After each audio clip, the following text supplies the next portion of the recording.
Okay, listen. The Canadian government just signed a secret weapon into a trade deal. Half of all the new Chinese EVs coming here have to cost less than $35,000. 4 brands, dozens of models, an invasion of affordable tech that Tesla, Ford, and Hyundai are praying you ignore.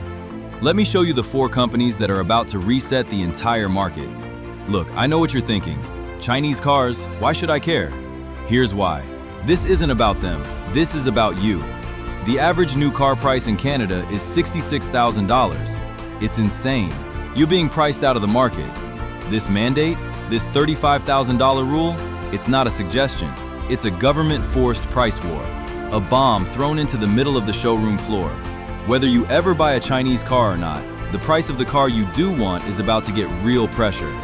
For the first time in a decade, you need to see this coming. Because the people selling you cars right now, they're hoping you don't.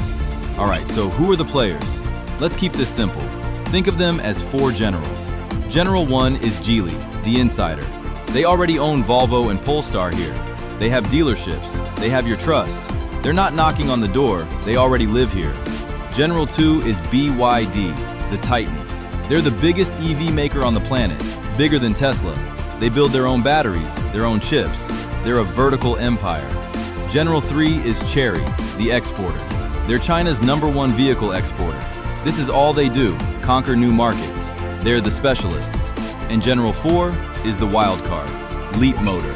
They're backed by Stellantis, you know, the company that builds Jeeps and Ram trucks in Brampton, Ontario.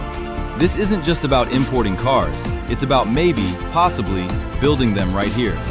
Here's the math that breaks your brain. This is the weapon. The BYD Seagull, a real 4-door, 5-seat electric car. In China, it starts around $12,000. Let that number sit, 12,000. For that, you get 250 kilometers of range, a modern interior with a screen, fast charging. Go try to find any new car for $12,000. You can't. A used Nissan Versa with 150,000 clicks costs more. This isn't undercutting the competition. This is inventing a whole new price floor that shouldn't be possible. And it forces one brutal question. What have we all been overpaying for all these years? But are they safe? It's the right question. Here's the answer they don't want you to know. These aren't the cars made for China. These are the export spec cars. And they are acing the world's toughest report cards. Australia's ANCAP test, Europe's Euro NCAP, they're getting 5-star ratings, scoring higher than some established brands in adult protection. The BYD seal? Safer than a Tesla Model 3. The data is public, you can look it up. So that old, comfortable assumption about Chinese quality and safety? It's 5 years out of date. The crash test dummies have already moved on. These cars are coming in with a shield made of 5-star ratings. And that takes away the easiest argument against them. This is the masterstroke. This isn't just about ships from China. Remember Leapmotor, the one partnered with Stellantis? Stellantis has plants here, in Ontario. They build Jeeps, Chryslers, and Rams.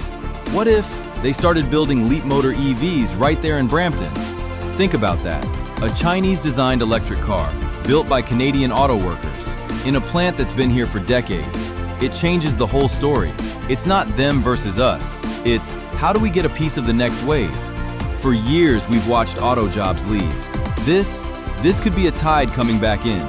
That's not just good for car buyers, that's good for everyone. Fine, compare it to Tesla. All right, let's be fair. The Tesla Model 3 is the benchmark. Its software is sublime. The supercharger network is king. Tesla made EVs cool and practical. Respect.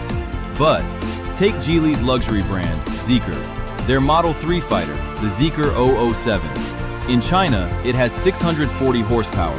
The Model 3 Performance has 450. It charges faster. The interior is another level.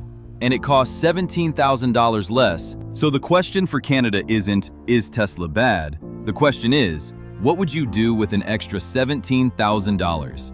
That's the power of real competition. It gives you choices that hurt your old loyalties. So why is this Canada's show? Why aren't our American friends getting this? 3 clear reasons, and none are about the cars. 1. The 27.5% tariff wall. That Zeekr? Add 27.5% and it's not a deal anymore. 2. Regulations. Different, expensive hoops to jump through. 3.